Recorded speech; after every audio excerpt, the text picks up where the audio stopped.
I bought the cheapest Boston whaler for sale right now in the USA. I think you're gonna enjoy this thing. She is a Butte Clark. She's 17 feet of twisted steel and sex appeal, buddy. I'll tell you what, this thing came with everything. It's complete with vintage fishing rods, and that's really all about it. It has paint on the top and the bottom side. And this isn't just any whaler. This is a 17-foot Montauk. If you don't know anything about Boston whalers, they have a great reputation. They're very desirable.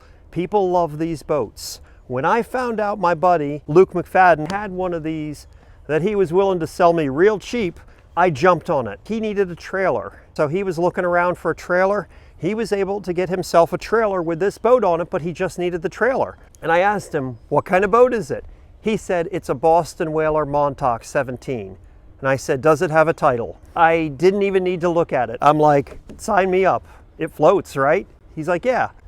And now it's mine. Now, what makes a Boston Whaler such a great boat is the fact that Boston Whalers are fiberglass boats that have a foam core. I've actually seen them at the boat show where they've cut a piece of a whaler and have it just sitting there in the water. They are solid foam-filled boats. So they have an underlayer of fiberglass foam, which is a proprietary foam that they inject in there, and then the outer layer of fiberglass. And basically, it's a solid boat, and they don't sink. So that's part of the reason why they have a great reputation. If you look for used Montauks or used Boston Whalers of any kind, they command pretty good dollar. This one here was $400 with a title, which is important in Maryland. So I got a titled Boston Whaler for $400. Heck, I paid a little more than that for my 14-foot aluminum boat. And this is a 17-foot Boston Whaler. So how could I go wrong? So I know what you're supposed to do whenever you buy a boat. You're supposed to, really think about it. Maybe have a survey done. All those kinds of things. But this was $400. My thought was, I don't want to miss out on a chance of buying a 17-foot whaler for $400. I mean, come on. How often does one of those show up? So I didn't think about it for a long time. I said, I'm there, I'll take it. And now that I've got it home, I think I kind of know why it was only $400. This boat isn't in that great a shape. But let's talk about the pros first, shall we? First of all, look at that hull design. It's almost like a tri-hull. It's a big solid boat. This thing's solid. It's not falling apart at all. That's because it's foam filled, but also it might be solid from all the water that's in it. I'm not sure. But we were going to just talk about positives. So let's get back to positives. It came with free fishing rods. It's a nice wide boat. This one has had the center console taken out of it. So it's a nice big floor. And you got a casting deck up front or whatever you want to use that for. Nice solid transom right here. And it's just a big, rugged boat. I think there's a lot of cool things that can be done with this. Now on the bad side, this one seems like it's been through a lot. As far as I know, it was used as a workboat for the last bunch of years. And because it was a workboat, it shows. A lot of the repairs that have been done recently are subpar, shall we say. That's not looking good. That's kind of disappointing. I know, right? That's not too bad. This looks like somebody's art project. I mean, it's rough. So what do you think? Was this a good purchase? We have to get this boat off of this trailer because I just bought that boat, but I didn't buy the trailer. So right now, the trailer's mounted to my truck.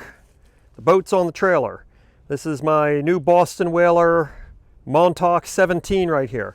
It's a heavy boat. I'm not picking that up by hand. I tried already. But I got to get this off the trailer, and I want to keep it up out of the dirt. So I've got some concrete blocks, I got some wood, I have my floor jack, I got some other things too kicking around here. And I just need to get started with this project. So the way we're supposed to do this is you've got to lower the bow of the boat. So I got to disconnect it from my truck and have it as low as I can get it in the front. So that way the back is up high. Build platforms to hold the back of the boat up, and then bring up the bow of the boat so that it's resting on those and not the bunks. Then we got to get something underneath the front of the boat. So what I'm thinking is block the back of it to get the back end off the trailer, and then maybe drive the trailer forward a little ways, block it midway, and drive the trailer farther forward, and then block the bow. That's just my thought. So let's give that a try.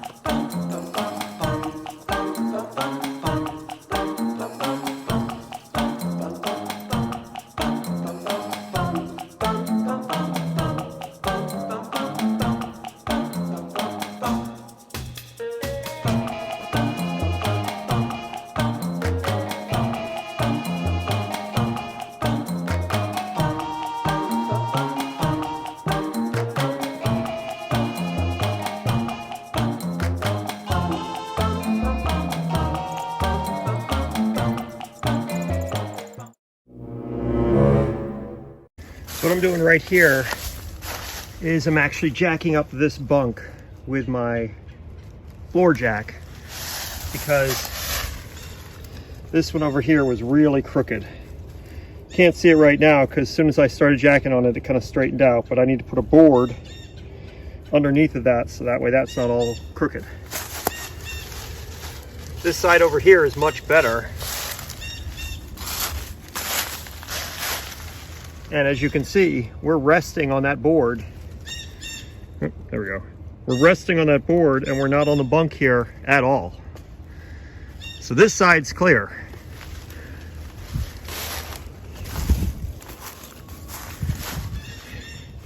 And once I put this board underneath of that, this side should be clear.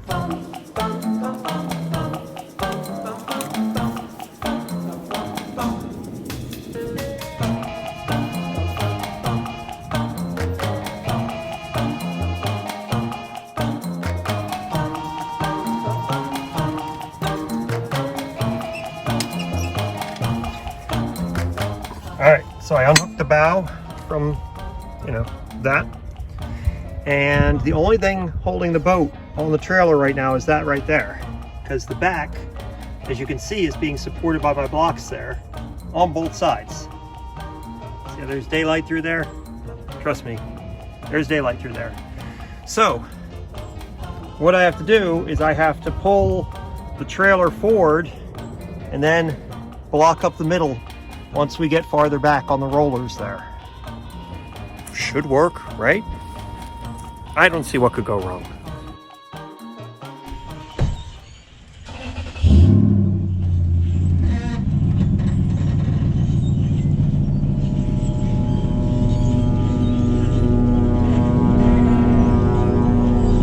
Having the back jacked up and the front sitting on the pad of the trailer, I was not able to pull the trailer forward. It wanted to stay with the trailer.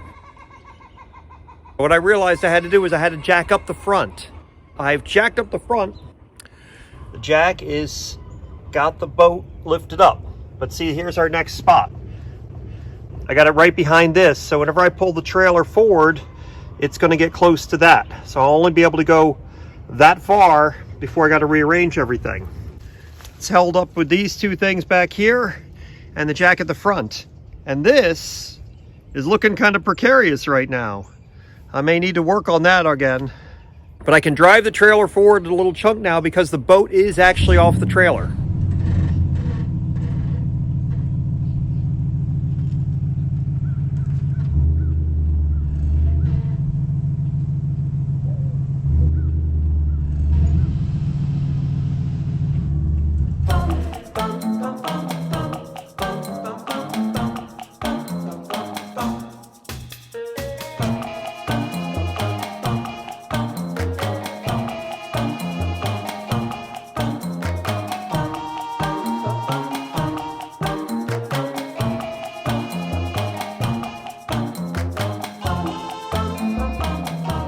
Okay, so what I did was I built this up next to where my jack was, took the jack out, and then brought the trailer forward so that this is now in front of here. Now, if you notice, next we have the axle, and then we have yet another roller thing there. So there's the axle, and then we have another one with a roller on it.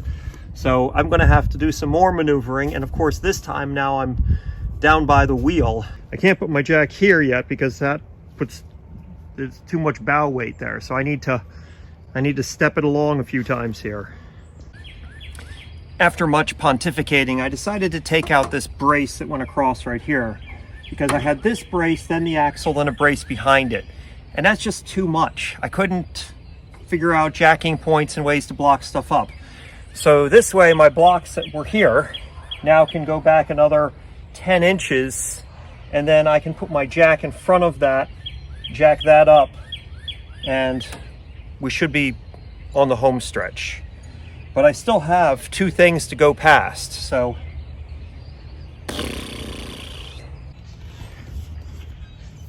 now as you can see, there's a bottle jack right behind the axle, and then I can pull this out, which is in front of the axle, and then we can move to where that rear bar is up to the bottle jack, and then we'll be almost done.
Well, there we go.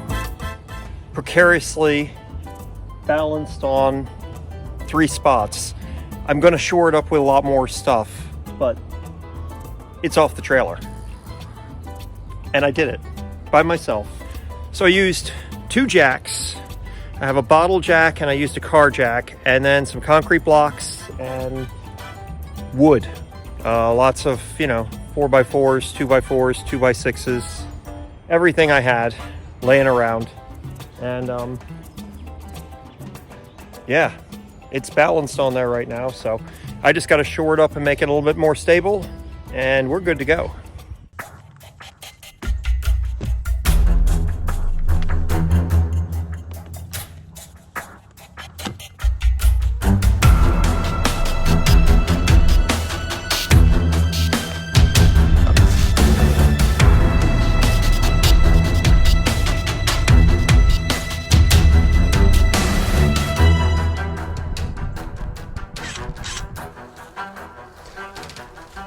My cheapest Boston whaler in the country. Is this a basket case? Did I get myself in over my head? Or is this a project totally worth undertaking that I can do something great with? The honeymoon is over.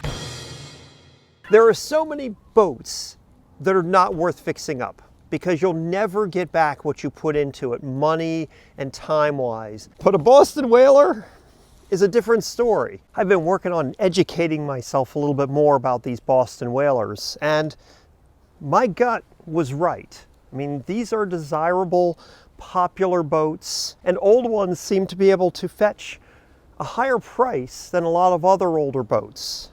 And there's a lot of them still around because they were unsinkable. But whenever one's gotten to be in the condition this one is, it's a big, big project. And because I got this one so cheap, it's not necessarily something where I'd make a ton of money, but you're also not losing money like you would be with so many other boats. So it's not a bad project. It just is probably a bad project for me. at this time. Let's really take a good inventory and assessment of what's wrong with this boat, what needs to be fixed and addressed. One of the things that some people said to do with these whalers is drill a couple holes in it. How waterlogged is this actually? Maybe it's not that bad. So one of the first places we're going to drill is right down here.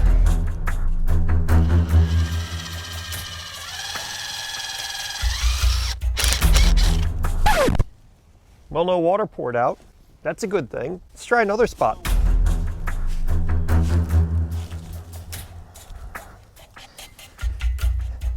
So I'm under the middle of the boat right now, and you can see there is water right here.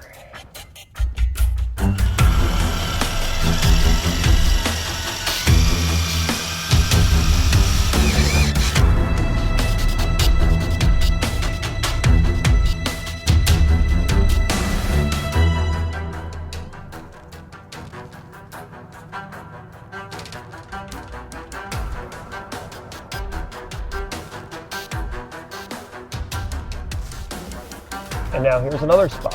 You can see right here where water is seeping out.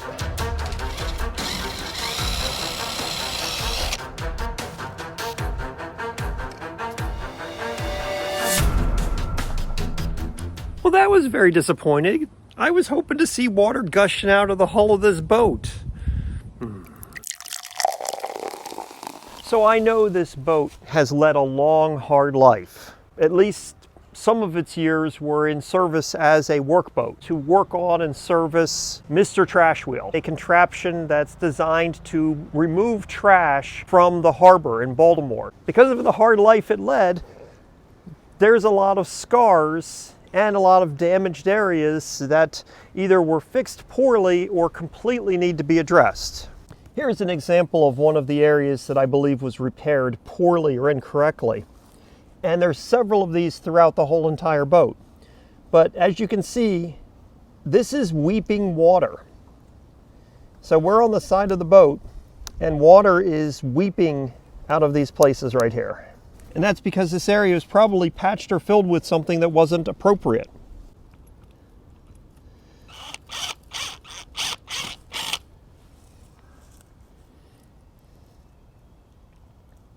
What I'm seeing here just tells me that everything in here needs to come out. Back here on the transom, you can see how all of this has been patched. You can see where there's been some, fiberglass or something laid on here that's been sanded and ground down very coarsely and then painted. So this gunnel here has all been repaired because it has just been patched up over the years, just to sort of keep things afloat. You can see where all of this is cracking through. You can see a crack right up here at the bow, where some of this has been repaired improperly. See, this here almost looks like an art project that somebody did. This isn't even the original, I think the original piece was brass that went through these. This is just a piece of steel that somebody replaced it with. A lot more work. Very rough looking patches. As you can see right up here in the bow, so we're right below the rub rail. All of this is, we've got a terrible repair along here. A lot more damage over here. And look here underneath, oh, ow. So up here under this rub rail, you can see where it's all split away. Here's another old patch job here. This one seems to be holding up okay. But here's another area that isn't, and it's weeping. And then as we get underneath, as you see, there's some very, very rough patch jobs. So that one's not weeping. And underneath here, we have several areas where there is bad patch jobs, peeling paint. As you can see underneath the back of the boat, we've got multiple patches underneath of here.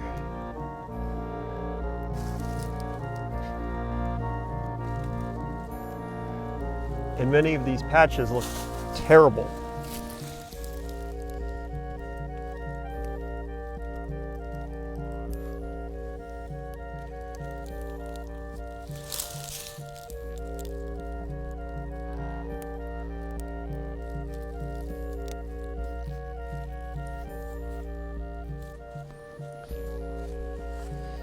Inside of here, all of this needs to be stripped down. We've got more things that are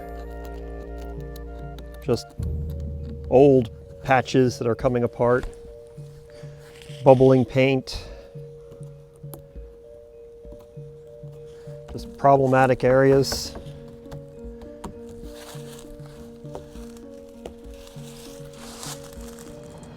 Heck, my rod holder isn't even very good. So right here are 6 holes where probably an original center console was mounted. These holes don't seem like they were filled in very well, so water came through there. You can see 3 other holes right here, and then a large patch over there, and another large patch over here, and this one is actually split away. Literally, look at the water coming out of here.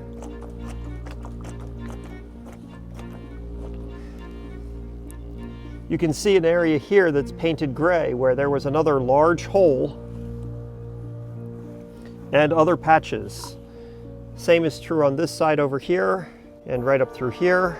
You can see how the paint is shinier right here where somebody put something over top of this area as they were fixing some holes and some leaks. The deck here is spongy, implying that it's too thin right there and there's no support. You can see another patch right here. And here's another hole. This is right through the fiberglass. And you can see how the deck is spongy right here as well. The floor of this boat is in such a state that it may be what prevents me from repairing this boat. So these boats are foam filled, and that's part of what made them unsinkable. However, the foam in this boat is approximately 50 some odd years old and has gotten wet a lot. And that's the real problem, because it's not just wet foam that's in there, which needs to be probably removed and replaced, is that there's also wood in these boats. And that's something that I did not know. But whalers from this era, and they may not be made this way anymore, have plywood underneath of this flooring. And they also have plywood stringers that run across the floor. And there's a tube that connects your front compartment to your back compartment. And that tube is for running things like your fuel lines, electrical, and I imagine to let water from the bow travel to the stern. And those tubes apparently also can give away and crack and fall apart and deteriorate. So if my tube is deteriorated, my floor is bad, the foam is bad, and the wood stringers are bad, this becomes a complete gut job. I look at this boat and I realize it's too big of a job for me. I'm not a young man, and I don't have a great space to be able to work on this. It's outside in my yard, and that's the best I can do. If I was a 30-year-old guy and I had an indoor place to be able to work on this that was climate controlled, yeah, I could be the guy to bring this thing back. And I'd have a heck of a boat, because I have some really neat ideas. But I'm not that guy. Would you take on a project like this? Would you really take on a project like this? Especially if you had to work outside and you only had a few months out of the year that you could really work on it. As I think about the hundreds of hours worth of work it'll take to bring this boat back, between my other projects and all the other things going on in my life, it would probably take me a few years to be able to bring this boat back. I'm sure many of you are going to be disappointed that I'm not taking on this project and starting to rip things apart and restoring this Boston whaler. And I get it, because that would be fun to watch. But I know my limitations, and I know when I'm in over my head. This is my Boston whaler.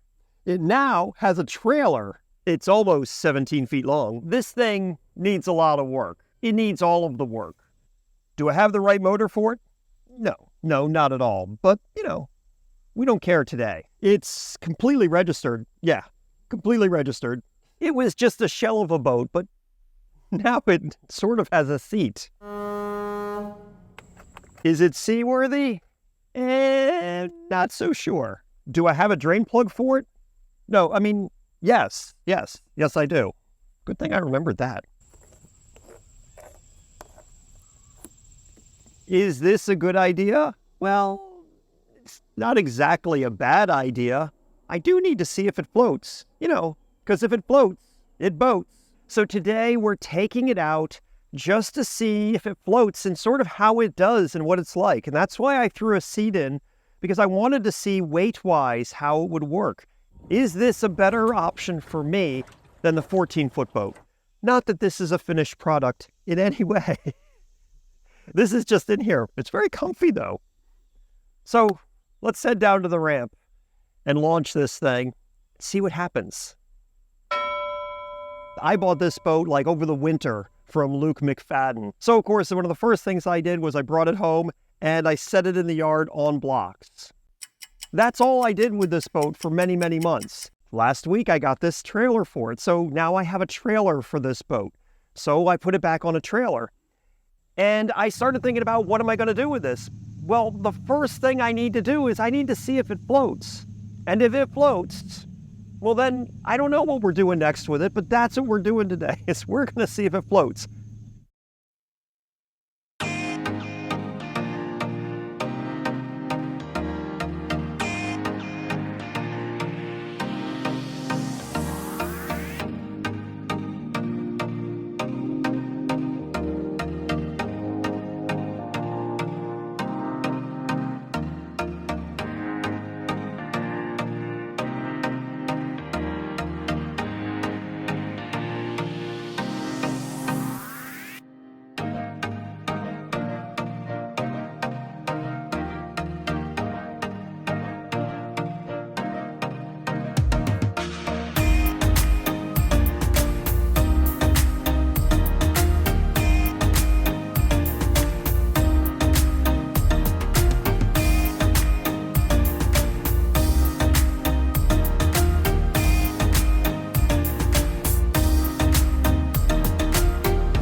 So I'm in the boat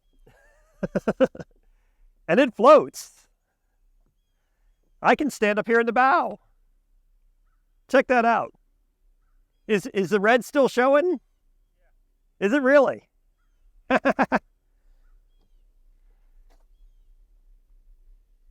Wow.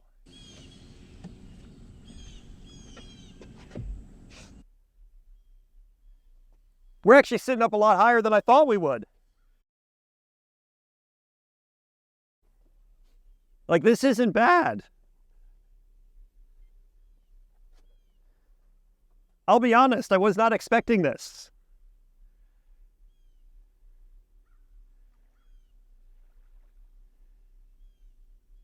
This is quite unexpected.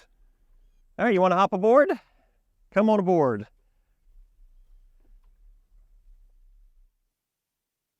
All right, well, here we are. We are riding in the Whaler. I wonder how fast this 3 horsepower electric outboard will go on the Whaler. Fully loaded Whaler. We got 2 people on here. I got the trolling motor, I got the Newport, I got some gear, got all my safety equipment. Well, enough safety equipment. And wonder how fast this thing will go. We are going 4.3 miles an hour, and I'm not at 100% yet. 4.7, 5 miles an hour. This is a big, heavy 17-foot boat that this 3 horsepower motor is pushing at 5 miles an hour right now in the creek. The thing about a Boston Whaler is it's a foam-filled hull. So it has a fiberglass outer shell, fiberglass inner, and in there is foam. But this one, the foam was completely saturated. This thing weighs a ton.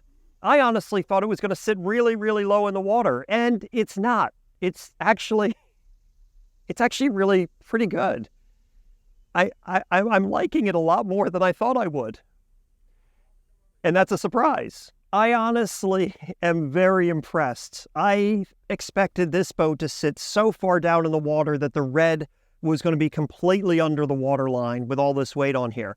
Right now, we've got 2 people on this boat. Now, I've got 2 batteries, and one of them is a very heavy lead-acid battery. I got the trolling motor. I have the Newport motor. I've got my safety equipment. Got this seat mounted in here, and red is showing all the way around. I removed the back panel here, and there's no water getting in the channel there where the drain plug is. This is actually much better than I thought. I really expected to be completely disappointed by this boat. So now I have to really decide what I'm going to do next, because I'm not disappointed with this boat. It is a little awkward steering with how I have this seat set in here right now, but it's not terrible. I can now understand why down in the Bahamas and places like that, apparently a lot of people still run these that are all falling apart, because this does work. So I'm not sure what my next plans are for this boat. If you have any ideas, please put them in the comments below. I am not restoring this boat to make it like new. That's not happening. That is not an option. I'm too old for that. Well, if you've watched this far into the video, thank you for watching. And here it is now, about 6 months later. And yeah, I've still got the boat. It's right here. And my next plans for this boat actually just recently kind of came to me. I posted something recently saying wasn't sure what I was going to do with this boat, thinking maybe it's time for this boat to go because I haven't done anything with it. But then it dawned on me that there is something I can do with this boat. And it circles back to something that I had looked into a couple of years ago, and that was a solar boat project. And I was thinking about it because I now have basically 3 electric motors. I have the e-propulsion, I have the Newport, and I have my electric trolling motor. And this boat might be a good platform for a solar boat project. The first time I went to look into doing a solar boat project, I was actually using my 12-foot boat, which wasn't very wide at all. But this boat here is over 6 feet wide. And it's 16, 17 feet long. So I could easily lay panels on the boat or build a roof or put some panels and test some things. I took out that awful bus seat. I think I'm going to actually put a bench in here. I think a bench can sit on this edge here. I could run a board across here with some supports and just put a simple bench in to be able to sit somewhere. And I don't know. I think this could be a solar boat platform. The beauty of this particular hull, in the horrible shape that it's in, is I have no problem drilling holes in it or mounting things to it. So, you know, I don't know if I'm going to build something with wood or PVC or something like that, but if I'm going to play around with solar and electric motors, why not do it in this tub? You know, what the heck? Let me know what you think about that in the comments below. And by the way, thank you so much for watching this complete catch-up of what's been happening with the Whaler for the last 18 months. See you in the next video. Here's one. This is the one.